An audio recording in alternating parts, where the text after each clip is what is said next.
Liturgia para hoy jueves 17 de febrero. Los 7 santos fundadores de la Orden de Siervos de María. Los 7 santos fundadores de la Orden de Siervos de María.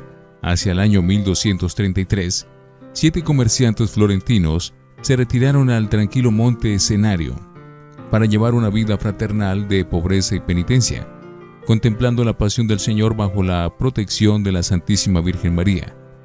El día 15 de agosto del año 1233, la Virgen se les apareció y les pidió que renunciaran al mundo y se dedicaran exclusivamente a Dios. La gente los llamó Siervo de María o Sérvitas.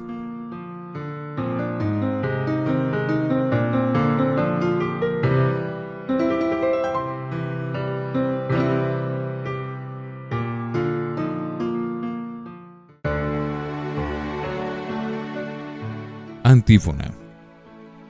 El Señor es mi heredad y mi copa, mi suerte está en tu mano, tú me devuelves mi heredad. Oremos. Infunde benigno, Señor, en nosotros el espíritu de piedad, que impulsó a los santos hermanos a venerar devotísimamente a la Madre de Dios y a hacer proteger a tu pueblo hacia ti. Por nuestro Señor Jesucristo, tu Hijo. Primera lectura de la carta del apóstol Santiago, capítulo 2, versículos 1 al 9. Hermanos míos, no junten la fe en nuestro Señor Jesucristo glorioso con el favoritismo. Por ejemplo, llegan 2 hombres a la reunión litúrgica. Uno va bien vestido y hasta con anillos en los dedos. El otro es un pobre andrajoso. Ven al bien vestido y le dicen: por favor, siéntate aquí, en el puesto reservado. Al pobre, en cambio, quédate ahí, de pie. O siéntate en el suelo. Si hacen eso, ¿no son inconsecuentes y juzgan con criterios malos? Queridos hermanos, escuchen. ¿Acaso no ha elegido Dios a los pobres del mundo para hacerlos ricos en la fe y herederos del reino, que prometió a los que lo aman? Ustedes, en cambio, han enfrentado al pobre y, sin embargo, ¿no son los ricos los que los tratan con despotismo y los que los arrastran a los tribunales? ¿No son ellos los que denigran ese nombre tan hermoso que les impusieron?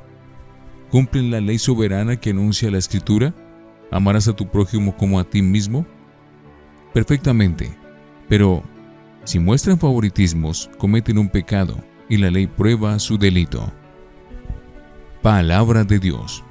Te alabamos, Señor. Salmo 33. Si el afligido invoca al Señor, Él lo escucha. Bendigo al Señor en todo momento, su alabanza está siempre en mi boca. Mi alma se gloría en el Señor, que los humildes no escuchen y se alegren. Si el afligido invoca al Señor, Él lo escucha. Proclamen conmigo la grandeza del Señor, ensalcemos juntos su nombre. Yo consulté al Señor, y me respondió, me libró de todas mis ansias. Si el afligido invoca al Señor, Él lo escucha. Contémplelo, y quedarán radiantes, su rostro no se avergonzará. Si el afligido invoca al Señor, Él lo escucha, y lo salva de sus angustias. Si el afligido invoca al Señor, Él lo escucha. Aleluya, aleluya, aleluya. Tus palabras, Señor, son espíritu y vida. Tú tienes palabras de vida eterna. Aleluya, aleluya, aleluya. Del Santo Evangelio según San Marcos, capítulo 8, versículos 27 al 33.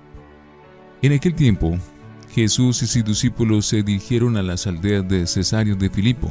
Por el camino, preguntó a sus discípulos: ¿quién dice la gente que soy yo? Ellos le contestaron: unos Juan Bautista, otros Elías y otros uno de los profetas. Él les preguntó: ¿y ustedes quién dicen que soy yo? Pedro le contestó: tú eres el Mesías.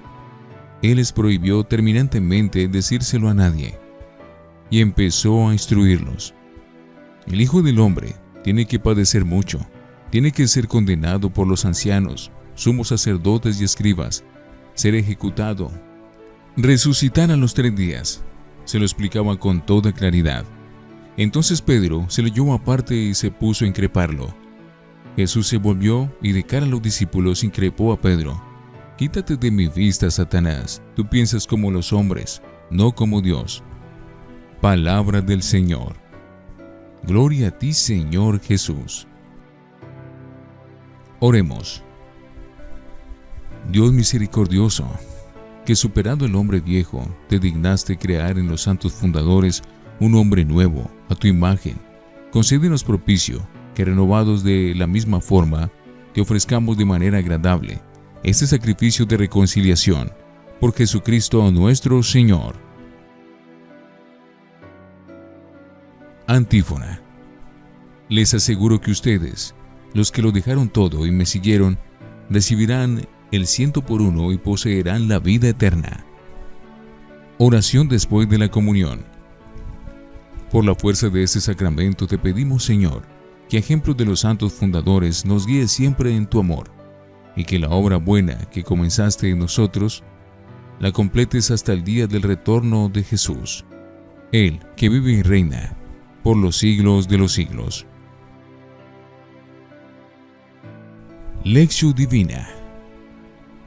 Oremos.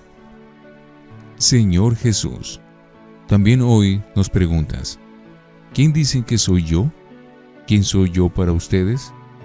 Ante un mundo que prefiere promesas de engaño, te confesamos Hijo de Dios y Salvador del hombre. ¿A quién seguiremos, Señor? ¿Que no nos defraude? Solamente tú tienes palabras de vida eterna. Te creemos resucitado y vivo hoy como ayer. Y estamos seguros, vives en nosotros por tu Espíritu. Amén. Lectura. Punto central y divisorio del Evangelio de Marcos es el pasaje evangélico de hoy. Profesión de fe del apóstol Pedro. Por una parte culmina la autorrevelación de Jesús. Por otra, introduce el tema del Mesías sufriente que se desarrollará en los capítulos sucesivos hasta concluir en la pasión, muerte y resurrección de Jesús.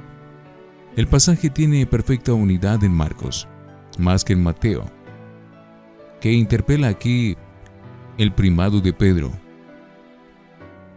En el texto de Marcos vemos esta progresión.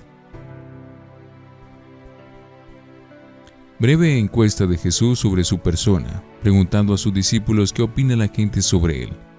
El pueblo sencillo, impresionado por la personalidad, doctrina y milagro de Jesús, cree que es un profeta indiscutible. Unos lo identifican con el Bautista revivido, otros con el mítico Elías, que ha vuelto, y otros con uno de los grandes profetas. Hasta aquí no era difícil responder, pero Jesús va más adelante. ¿Y ustedes, quién dicen que soy yo?, pregunta comprometida y decisiva. Profesión de fe de Pedro. Entonces, en nombre de los demás, Pedro le contestó: «Tú eres el Mesías».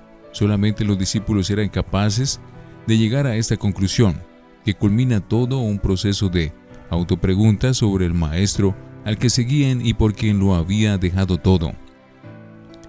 Jesús acepta tácitamente esta declaración, pues les prohíbe terminantemente decírselo a nadie. Una vez más, la ley del silencio mesiánico para evitar la idea de un Mesías restaurador triunfal del reino político de David, según el común sentir de todo judío, incluidos los discípulos. Primer anuncio del Mesías sufriente. A continuación, Jesús instruye a los apóstoles sobre qué clase de mesianismo o de mesianidad es la suya, muy distinta de la que ellos esperaban. Con toda claridad les predice que el Hijo del Hombre tiene que padecer mucho, tiene que ser condenado por los senadores, sumos sacerdotes y letrados, ser ejecutado y resucitar al tercer día. Sorprendente, eso se salía de sus cálculos. La reacción de Pedro, que lo acaba de confesar como Mesías, es de oposición frontal. Eso le valió una dura reprimenda de Jesús ante los demás, Quítate de mi vista, Satanás. Tú piensas como los hombres, no como Dios. Sección que suprime Lucas 9:18. Prueba fehaciente de lo imperfecta que era su fe mesiánica.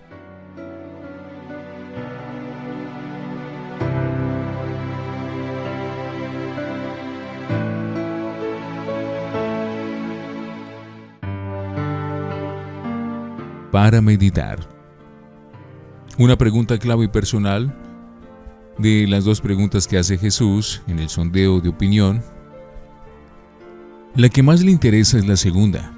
¿Y ustedes? ¿Quién dicen que soy yo? Interrogante que sigue abierto, hoy como ayer, esperando la respuesta de cada uno de nosotros. Es la pregunta central de la religión cristiana, pues contiene el fundamento de nuestra fe y la razón de nuestra vida y conducta. ¿En quién creemos? Cuestionario que hemos de responder personalmente y con absoluta sinceridad, conscientes de que en la respuesta nos va el ser o no ser cristiano, porque no se queda en lo periférico, sino que toca el núcleo de la fe y del seguimiento. La pregunta sobre Cristo admite hoy, entre otras, estas tres formulaciones de diversos ángulos de enfoque. ¿Quién es Jesús en sí mismo? Su persona, doctrina, obra y misión. ¿Quién es Jesús para mí? ¿Qué significa para el mundo actual? Para el primer interrogante bastaría una contestación teológicamente correcta. Por ejemplo, la del credo, la del catecismo e incluso la de una clase de religión.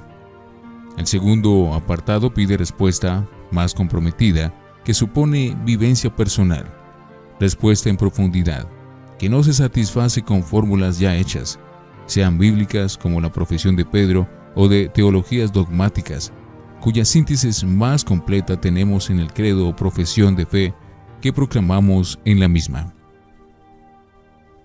Contestar satisfactoriamente el tercer punto implica además la proyección evangélica y misionera que de Cristo ofrecen la comunidad eclesial y sus miembros. La imagen de Cristo que reflejamos los cristianos es decisiva para que el mundo crea en Él. Al ver nuestra vida iluminada por su persona y orientada al amor servicial, comprensión y solidaridad con los hermanos, especialmente los más desfavorecidos. Necesitamos conocer a fondo a Jesús y amarlo con pasión, meditando su evangelio y hablando con Él de tú a tú en la oración. Cristo vive hoy como ayer, porque es una persona viva y del presente. Pues bien, solamente desde el amor y la amistad se llega a conocer en profundidad a las personas. Reflexionemos. ¿Aceptamos el misterio del sufrimiento como parte del misterio pascual de Cristo y nuestro? Oremos. Concédenos conocerte a fondo por la fe y la amistad, y haz que, queriendo a los hermanos, nos entreguemos a la fascinante tarea de amarte apasionadamente. Amén.